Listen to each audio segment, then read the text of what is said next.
Oh, doggone camera just quit working on me.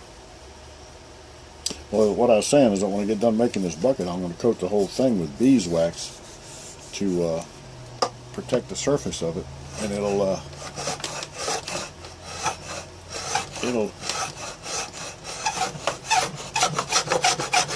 keep it from oxidizing, drying out over time, which will have it to look like kind of this. That's prettier than this.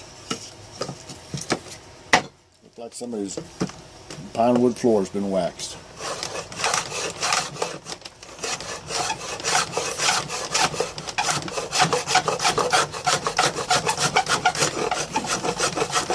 So this right here is just going to be the inside of the stave. And this stave here is going to be one of two that a rope handle goes through. So that's a little bit longer, about 2 inches longer than the other ones.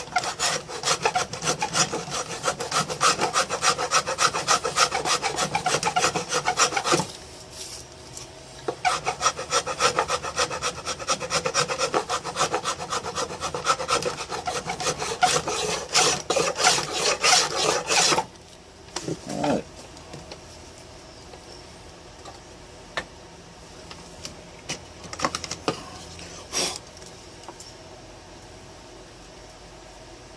Okay, so you can see it's got a little bit of a concave surface to it.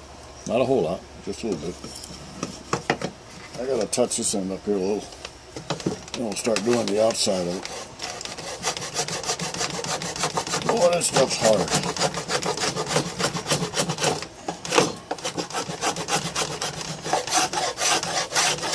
Funny, I never realized how much this thing bounced until I started doing this video. And looked at one.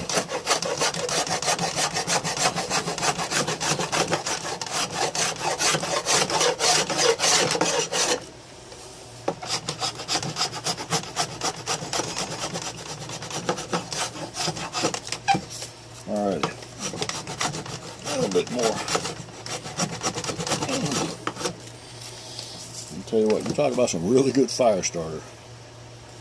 Stuff's just like dried kerosene. Alright, so I've got to sort of bevel the outside of this thing. The way I do that, so I have a guide to go by. I have this piece of wood, and let's see if you can see it. Yeah, there you go. In here is two screws, and I just run this piece of wood down against these screws, and it'll leave a mark on the edge.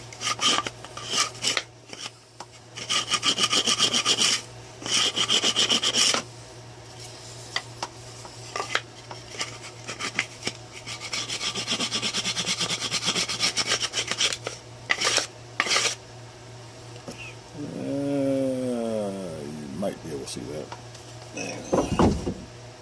I had a pencil here, but I had to use my pencil a little while ago and I didn't put it back.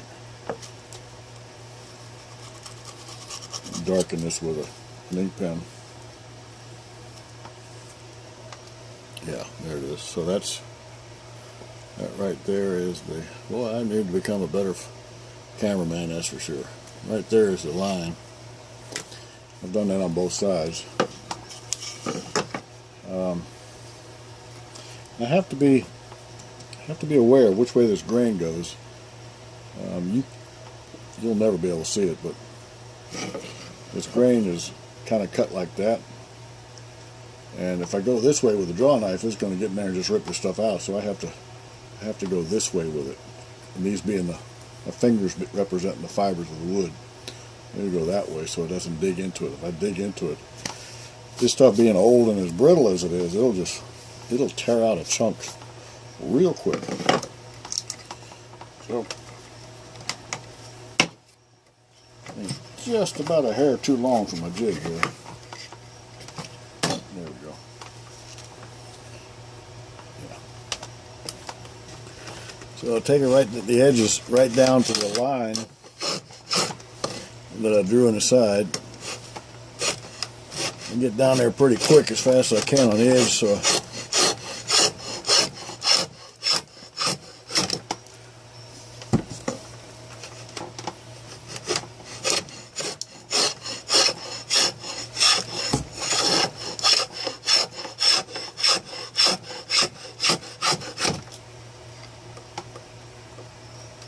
a little bit more. Well, this piece right here, I mean, this is almost like amber. That is. That's really something there.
You know, the neat thing about working on a piece of wood this old is you sit here and I'm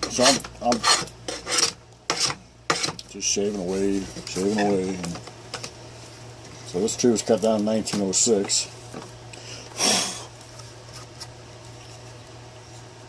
Definitely had to be several hundred years old. And when I say several, I'm talking, you know, I'm going to say 800-900 years old.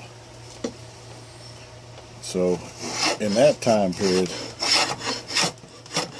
you just ponder the things that went on while this tree was growing in south central Georgia.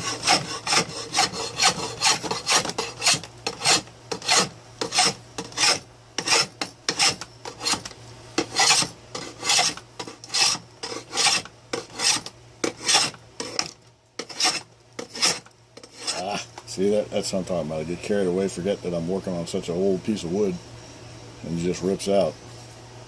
Going against the grain. That's all right, didn't tear out too bad. I can clean that up a little bit. Still have to, oh good, I still have to go, good, lucked out there. Still have to go down quite a bit on this side.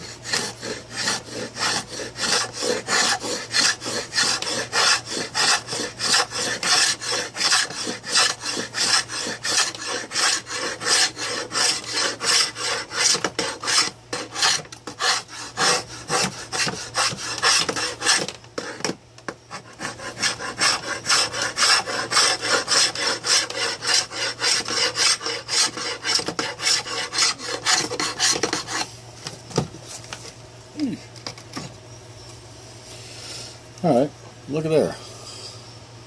It's a bucket stave. And I'm just wondering 1, 2, 3, 4, 5, 6, 7, 10, 11, 12, 15, 14, 15, 16, 17, 18, 19, 20. There's about 50 years it grows right there on this one piece of wood. 50 years. That's amazing. Alright, so, you know, I show you how to do one bucket stave, and I do 11 more just like that. And let's see, so I guess the next part of this video will be, I guess when I start sticking them all together and hammering the rings down on them. Then I'll have to cut the groove in the bottom inside of the bucket. It's called a croze, and it's got my least favorite tool to do that with is this thing here. It's called a croze. Let me get this light right. Right here is an old saw blade, and it's there you go. You can see the teeth on it. So this thing sits on the bottom lip of the bucket, and this saw blade here, I take and crank this around the inside bottom of the bucket. It's a real pain in the neck to do. My least favorite part. And so I basically just saw a groove all the way around the inside of the bottom of the bucket. And then I'll take and cut out 2 halves, moon-shaped halves of the bottom, and you'll just have to watch. All right? See ya.